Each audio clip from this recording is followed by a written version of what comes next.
নয় যাবা আমরা কোনা নয় ঢাকাইয়া গাইল যে বড় বাস নেওয়া ভাই আসলে আমরা গেছিলাম একটু বাগানে রানীগঞ্জ থাকি পাকা একটা গাড়ি বসাইছি কারণ লাস্ট মে এসে এখন আমরা মল্লিবাজারে আওয়ার করতে শেরপুরেই গাড়ি ঢুকছি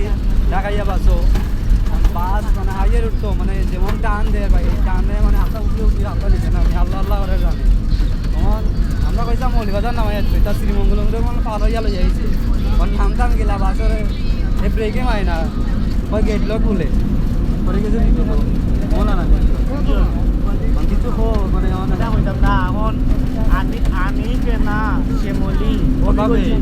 মানে ফেল করার বিষয় নাই মানে তারা গাড়ি যেমন আরাম পাইতে না এটা খুব আরাম পাই ভাই এটা সিট দেখাই সিটগুলো খুব হেভি সিট এটা গর্জিয়াস আর সিটর মানে মাঝে খুব আরাম পাই যাবো দুইজন বইলে আরাম মিলে চাইজন বোয়া যায় সিট চাইজন পাওয়া যায় পাওটাও বাইরে রাখা লাগে মানে আরাম মিলে না আরাম মিলে এমনি আরাম মিলে মানে পাওটাও বাইরে রাখা যায় আরাম মিলে সিস্টেম আছে আর খুব দ্রুত টানে আর খুব দ্রুত টানে বলতে প্রতি ঘন্টায় 500 কিলোমিটার যায় আমরা মনে করেন বিপদও করিয়া উঠে গেছি হবিগঞ্জি বাসে উঠতাম আসলাম আর সিএনজি জাম বেশি থাকায় আমরা হবিগঞ্জি না ভাইয়া যাত্রী দেখাও আর না যাত্রী বেশি দেখাইলে সমস্যা আছে মোটামুটি পাক্কা যাত্রী আছে গাড়ি ভর্তি যাত্রী তখন হবিগঞ্জি সমস্যা দেখায় আমরা উঠে গেছি হবিগঞ্জি বাম্পার সিট